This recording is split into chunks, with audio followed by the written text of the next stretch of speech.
Hello, Internet. It's the news again with Hajira Asaf Khan, a show where the news is always terrible.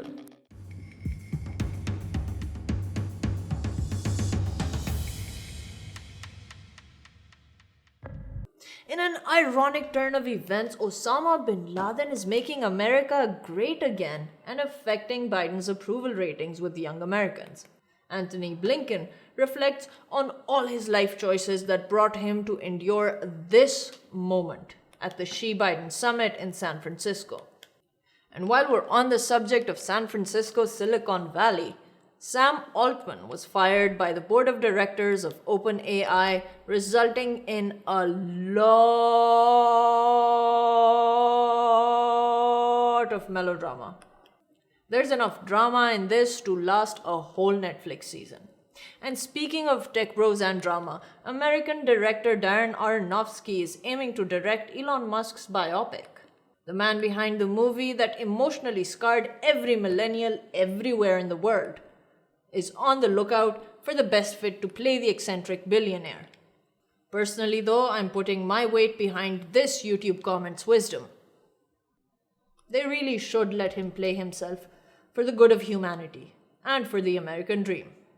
Speaking of, Xi Jinping has expressed his eagerness to engage with the epicenter of power in the USA.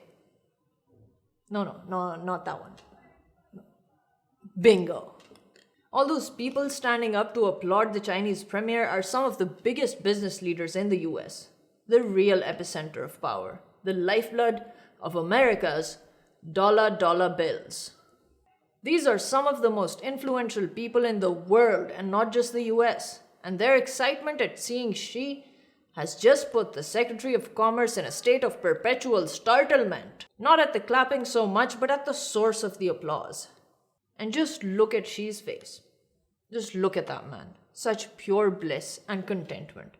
I don't know if it's the warm welcome or Raimondo's face, but he seems to be having the time of his life. It's clear that Xi's visit to the US was met with great enthusiasm.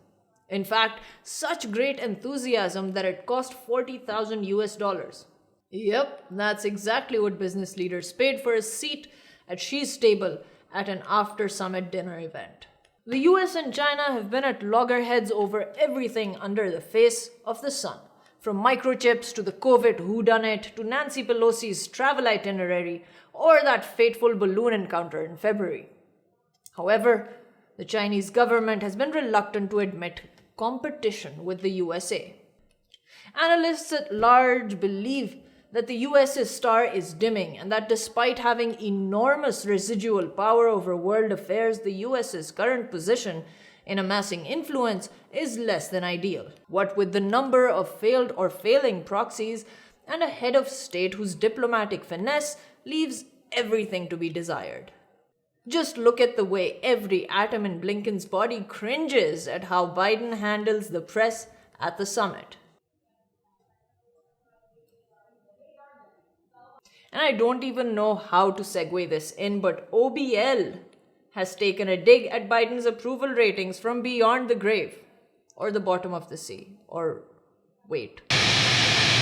Young Americans are, in a very, very weird turn of events, seeing OBL as some sort of anti-colonial hero, and his comments on Biden's capabilities are making headlines.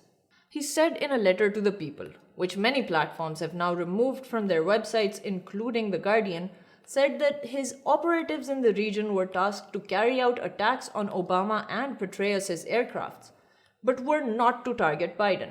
Mainly because, to paraphrase, Biden would suck at being president and that would make him very, very happy.